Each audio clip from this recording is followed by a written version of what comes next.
This latest homicide comes on the heels of another night of all hands on deck in D.C. This is the sixth installment, more than 3,400 police officers on the streets. But there are new questions about whether the pumped-up presence is really working. Fox 5's Roz Plater has the latest on the new push to take a bite out of crime. Change of shift and hundreds of D.C. police officers hit the streets with the latest all-hands-on-deck deployment. Among their ranks, the city's new gun unit in the hunt for weapons. Excellent start. I'm almost at the point where I'm saying if you find them with the guns, put them on the bus and send them over there to fight for their country. But despite the massive police presence, there was a robbery shooting on J Street Friday night. A man gunned down, even though investigators say he handed over his money. Some neighbors question if blanketing the area with officers is really working. I guess it's good if they catch some people that are not supposed to be out here, but it doesn't really help the person that got shot last night. The chief admits the crime is frustrating, but says the two-day blitz is making some progress. We had a few robberies last night, and a lot of the robberies were closed with arrests. So that's always a good thing to see. That, I mean, you know, I can't put a cop on every street corner.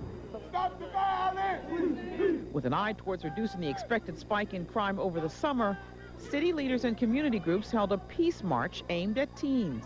The more we get young people to summer jobs, or the longer recreation programs, or in summer school, that actually is the best thing we can do to reduce crime. Fighting the war on crime on two fronts. I'm Roz Plater, Fox 5 News. Chief Lanier says the gun unit was able to get more than 300 illegal guns off the street in just over a month.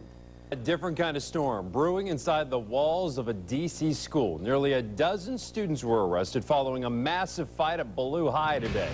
Tensions are high. Many fear today's brawl. Ballou is just the beginning. Fox 5's Robbie Chavez here now with some insight on what's fueling the fights. Robbie. Brian, insiders say one student was jumped by a group of students from a rival neighborhood, and that set off a series of fights. Tonight, police and students fear those beefs could unravel even more. After school, it was all quiet at Ballou High today, but students walking home don't believe the silence will last. I don't know what's going to happen. I don't know if gunshots going to be fast. Stay away from it. It could get dangerous. Real dangerous. Today, inside the school, a second day of fighting. D.C. police say 10 students were arrested, and today's fight is a direct response to an after-school fight on Wednesday. It was just people throwing punches. After throwing punches was over, people got locked up. And we used to it. It ain't nothing surprising. We used to this. Students say rivaling neighborhoods are on the attack, and a single fight can unravel the peace. Neighborhoods beefing because somebody jumped somebody, so they come back and they retaliate. Students say the fighting is getting out of hand and is even affecting after-school programs. It's a distraction because things like after-school activities get cut off. We can't practice, we can't be in the building because they think something's going to happen. Oh, yeah, it really is distracting, and it's bringing like a bad vibe straight to Ballou, because Ballou's not a bad school. But all this shooting, fighting, gangs, everything, that's bringing a bad vibe to Ballou in D.C. In the meantime, behind the sirens and badges, cops and Ballou administrators are trying to mediate. Yeah, I get tired of it. This stuff been going on ever since forever. What do you think can stop it? What do you think can bring these neighborhoods together? For real, I don't think nothing, because they had a whole lot of programs that could try and stop it. I hope it's the end of it.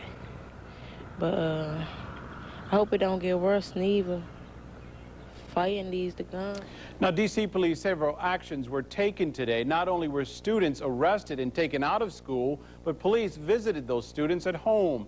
The students in two rival neighborhoods were also identified, and they were put in mediation for several hours. And outside groups like Peaceoholics are also trying to broker a truce. Brian. Robbie Chavez tonight, perhaps. Military-style checkpoints, not in a war zone in Iraq, Afghanistan, but right here in Washington. That's right, for the next 5 days. If you want to get into the neighborhood, you better live there or have a pretty good reason. The drastic measures are aimed at cracking down on a crime-ridden neighborhood.